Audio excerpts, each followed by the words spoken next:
السلام علیکم ورحمۃ اللہ وبرکاتہ۔ الحمدللہ رب العالمین والصلاة والسلام علی رسولہ الکریم، اما بعد۔ پیارے ناظرین، ماہ شعبان کے حوالے سے ہماری گفتگو چل رہی ہے۔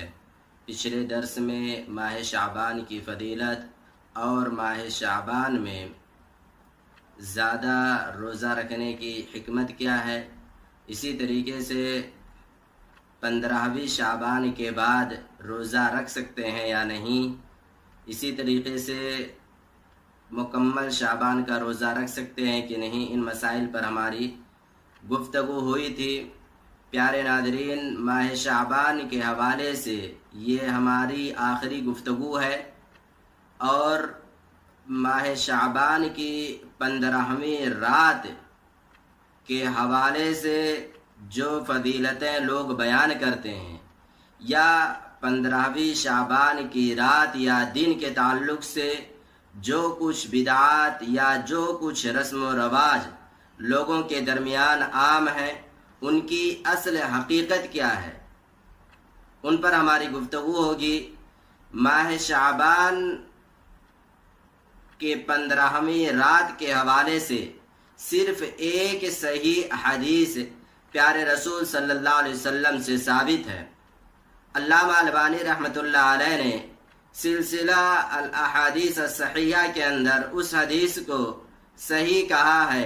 حدیث کیا ہے؟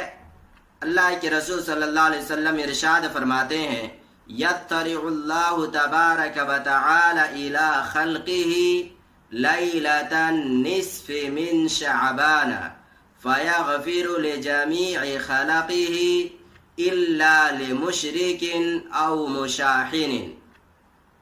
اللہ رب العالمین 15ویں شعبان کی رات کو اپنی مخلوقات کی طرف رحمت کی نگاہ سے دیکھتا ہے، اپنی مخلوقات کی طرف متوجہ ہوتا ہے۔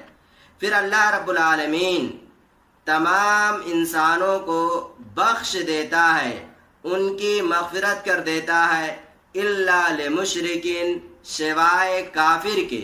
جو شخص اللہ رب العالمین کے ساتھ شرک کرتا ہے، مشرک ہے، اس کو اللہ رب العالمین نہیں بخشتا ہے۔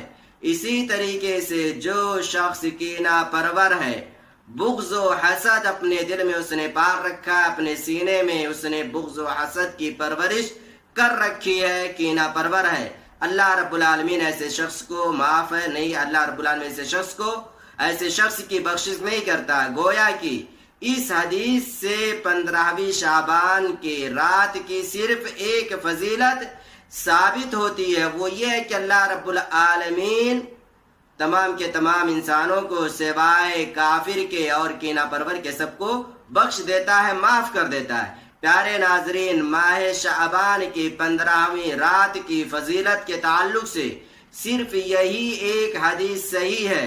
اس کے علاوہ جتنی حدیثیں بیان کی جاتی ہیں، جتنی حدیثیں کتابوں میں لکھی گئی ہیں، یا انہیں اخبارات میں لکھا جاتا ہے، یا اسی طریقے سے انہیں لوگ اپنے بیانات میں بیان کرتے ہیں، وہ تمام کی تمام احادیث یا تو ضعیف ہیں یا پھر وہ موضوع ہیں۔ ان احادیث کا ثبوت پیارے رسول صلی اللہ علیہ وسلم سے نہیں ہے۔ اس وجہ سے ہر کسی کو اپنے ذہن میں یہ بات محفوظ رکھ لینی چاہیے کہ ماہ شعبان کی فضیلت کے حوالے سے، ماہ شعبان کی 15ویں رات کی فضیلت کے حوالے سے صرف ایک حدیث ثابت ہے اور صرف ایک فضیلت ثابت ہے، وہ ہے کہ اللہ رب العالمین مخلوقات کو بخشتا ہے، اس کے علاوہ انسانوں کو بخشتا ہے، ان کی بخشش کرتا ہے۔ اس کے علاوہ کوئی عمل، کوئی عبادت، کوئی کام ماہ شعبان کی 15ویں رات کی فضیلت پر کوئی بھی عبادت نہیں ثابت ہے، اور جو کچھ لوگ کرتے ہیں 15ویں شعبان کی رات کو وہ تمام کی تمام چیزیں بدعت ہیں، شریعت سے ان کا کوئی تعلق نہیں ہے۔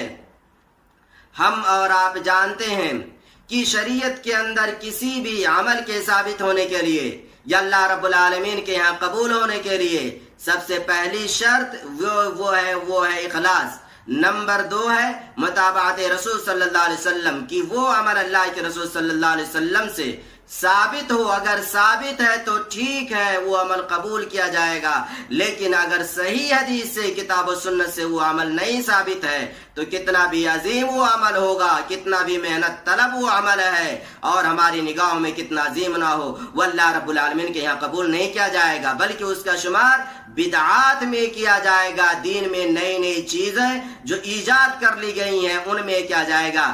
پیارے ناظرین، ماہ شعبان کی 15ویں رات کے تعلق سے بہت ساری بدعات ہیں جو لوگوں نے ایجاد کر رکھی ہیں، اور ان بدعات کی بنیاد یا تو ضعیف احادیث پر رکھی گئی ہے یا پھر موضوع احادیث پر رکھی گئی ہے، اور ضعیف اور موضوع حدیث سے، ضعیف حدیث سے بھی شریعت کے اندر کسی بھی عمل کے ثبوت کا ثابت ہونے کا استدلال نہیں کیا جا سکتا، اور موضوع حدیث پر تو گفتگو ہی مت کیجیے، اس کا تو کچھ تعلق ہی نہیں ہے۔ تو اس وجہ سے آپ دیکھیں ماہ شعبان کی 15ویں رات کی فضیلت کے حوالے سے کچھ لوگوں کا یہ عقیدہ ہے کہ اس رات پوری کی پوری رات قیام کی رات ہے، پوری رات قیام کرنا چاہیے، 100 سے زائد رکعتیں لوگ ادا کرتے ہیں اور کہتے ہیں اللہ کے رسول صلی اللہ علیہ وسلم سے ثابت ہے۔ خصوصی طور پر اس رات 15ویں شعبان کی رات کو 100 سے زائد رکعات کا اہتمام کرنا، یہ اللہ کے رسول صلی اللہ علیہ وسلم سے ثابت نہیں ہے کہ پوری رات قیام کریں، یا خصوصی طور پر اس رات کو قیام اللیل کے نام سے یاد کریں، یہ صحیح حدیث سے ثابت نہیں ہے۔ اسی طریقے سے کچھ لوگوں کا اس رات کے حوالے سے یہ عقیدہ ہے کہ اگر ماہ شعبان کی 15ویں رات کو اگر کوئی شخص نماز پڑھ لیتا ہے تو پھر ایسے شکل میں پورے سال کی نماز کا وہ کفایت ہوگا، یعنی وہ نماز جو آپ نے 15ویں شعبان کی رات کو ادا کر لی ہے، وہ اس رات والی نماز پورے سال کے نماز کے لیے کافی ہے۔ پورے سال اگر آپ نماز ادا نہیں کرتے ہیں تب بھی کوئی حرج نہیں ہے۔ اس طرح کی چیزیں لوگوں نے ایجاد کر رکھی ہیں۔ اسی طریقے سے 15ویں شعبان کی رات قبرستان پر جانا، چراغاں کرنا، موم بتیاں جلانا اور ان کے تعلق سے طرح طرح کے عقائد اپنے ذہن میں محفوظ رکھنا، یہ بھی صحیح اور درست نہیں ہے۔ اسی طریقے سے 15ویں شعبان کی رات کو اللہ کے رسول صلی اللہ علیہ وسلم کے آثار نکال کر لوگوں کے سامنے رکھنا۔ آثار میں کیا؟ کچھ لوگوں کے یہاں یا کچھ ممالک میں، ہمارے ہندوستان یا پھر اور بھی دوسرے جو ممالک ہیں، وہاں پر اللہ کے رسول صلی اللہ علیہ وسلم کے آثار کے نام سے کچھ لوگوں کے پاس کچھ چیزیں ہیں۔ مثلا کچھ لوگوں کے پاس اللہ کے رسول کے بال منہ مبارک ہیں، کچھ لوگوں کے پاس اللہ کے رسول کے نعلین مبارک ہیں، کچھ لوگوں کے پاس اللہ کے رسول صلی اللہ علیہ وسلم کے کپڑے ہیں۔ میرے بھائیو اور دوستو، یہ سب دعویٰ ہے، یہ سب جھوٹا دعویٰ ہے۔ کوئی چیز اللہ کے رسول صلی اللہ علیہ وسلم کے آثار میں سے اس وقت محفوظ نہیں ہے۔ خود مدینہ کے اندر آپ ڈھونڈ لیں، جہاں آپ نے 63 سال گزارا ہے، وہاں پر بھی اللہ کے رسول صلی اللہ علیہ وسلم کے آثار میں سے اس طرح کی کوئی چیز، منہ مبارک، نالین مبارک یا جو بھی مبارک یا جو بھی آثار کے نام سے لوگ آج کل یاد کرتے ہیں، وہ تمام کی تمام چیزیں صحیح سند سے نہیں ثابت ہے، وہ سب کی سب جھوٹی ہیں، جھوٹا دعویٰ کرتے ہیں لوگ، اس کے علاوہ ان کی کوئی حقیقت نہیں ہے۔ صرف لوگوں نے لوگوں کو گمراہ کر رکھا اللہ کے رسول کے نام پر۔ حالانکہ ہونا تو یہ چاہیے تھا کہ لوگوں کو اللہ کے رسول کے نام پر، آپ کی تعلیمات پر عمل کرتے ہوئے لوگوں کو یکجا کرتے، دین کی سچی اور خالص تعلیمات، دین کی صحیح تعلیمات لوگوں تک پہنچاتے۔ تو اس رات کچھ لوگ ایسے ہیں جو اللہ کے رسول صلی اللہ علیہ وسلم کے کہتے ہیں یہ منہ مبارک ہے، ریشم کے کپڑے میں رکھتے ہیں اور اس رات نکالتے ہیں، لوگوں کو دکھاتے ہیں۔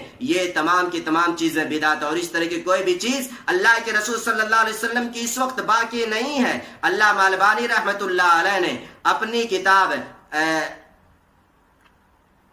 توسل کے نام سے جو لکھی ہے، توسل انواعہ احکامہ، اس کے اندر علامہ البانی رحمۃ اللہ علیہ نے ذکر کیا ہے کہ اللہ کے رسول کی جتنی بھی چیزیں تھیں، کوئی بھی چیز محفوظ نہیں ہے کہ اگر کسی بھی چیز کو آپ ثابت کرتے ہیں تو صحیح سند ہونا چاہیے، پورا صحیح پروف ہونا چاہیے، اس کے بغیر نہیں۔ تو خلاصہ کلام یہی نکلا کہ ماہ شعبان کی 15ویں رات کے حوالے سے صرف ایک صحیح حدیث ہے، اس کے علاوہ جتنے بھی اعمال کوئی بھی عمل نہیں ثابت ہے۔ اس رات یا دن روزہ رکھیں، 15ویں شعبان کے دن میں روزہ رکھیں۔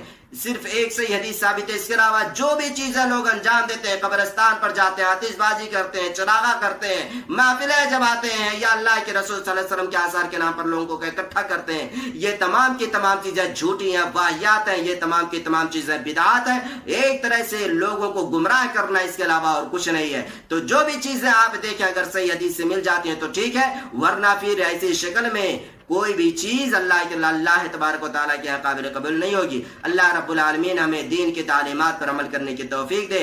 آمین. السلام علیکم ورحمۃ اللہ وبرکاتہ.